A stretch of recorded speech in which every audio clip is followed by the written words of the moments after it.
प्रसंग के बाद उन्होंने साथी मजदूरों को दावत खिलाई, उन्हें छोटी मोटी सौगात दी, अलविदा कहा और अपना खजाना लेकर दूसरे देश चल गए।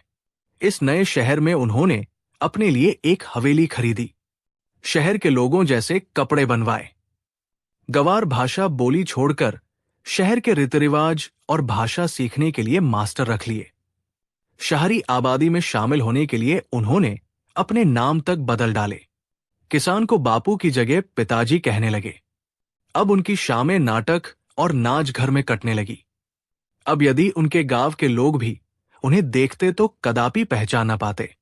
धीरे धीरे अमीरी के रंग में वे लोग ऐसे रंगे कि एक दिन जा पहुंचे दासों की बिक्री के बाजार में। वहां दासियों का बाजार लगा था। बूढ़ी, जवान, गोरी, काली हर तरह की स्त्रियां बेची खरीदी जा रही थी। पांचों बेटों ने घर जाकर किसान से कहा, पिताजी, पिताजी, बाजार में हमने कई सुंदर और जवान लड़कियां बिकते देखी है। क्या हम एक अपने लिए भी खरीद लाए? क्या बात कर रहे हो बेटो? पिता ने कहा, क्या हमें अपने घर में रूप का बाजार लगाना है जो जवान लड़की खरीदना चाहते हो? हाँ, कोई बड़ी उम्र की स्त्री हो तो सेवा करने के लिए खरीदी जा सकती है। अगले दिन किसान खुद ही बाजार गया। वहां उसने एक ऐसी स्त्री देखी जो काम के बोझ के कारण उम्र से पहले ही बहुत बूढ़ी दिखाई दे रही थी। इस धनवान को उस पर दया आ गई। वो दलाल के पास गया और उस सेवक स्त्री का दाम पूछा। 100 सोने के सिक्के। उत्तर मिला। दाम चुकाया गया। उसकी दीनहीन दशा से पिता का दिल फटा जा रहा था। दासी के लिए नए कपड़े खरीदे गए, अच्छा भोजन कराया गया और उसे घर संभालने की जिम्मेदारी दे दी गई। रोज शाम को पांचों जवान बेटे नाटक तमाशा देखने निकल जाते।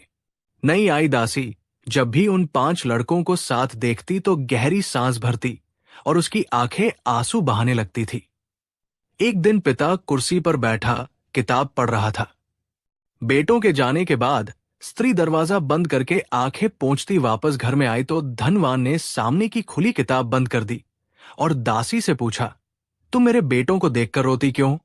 मालिक, दासी कहने लगी, अगर आप मेरे दिल का हाल जानते तो ऐसी बात मुझसे कभी ना पूछते। अब मालिक बोले, आओ बैठो और अपने दिल का हाल सुनाओ। वो बोली, मालिक, आप जैसा मुझे अब देख रहे हैं, पहले मैं वैसी नहीं थी। मैंने दासी का काम पहले कभी नहीं किया था।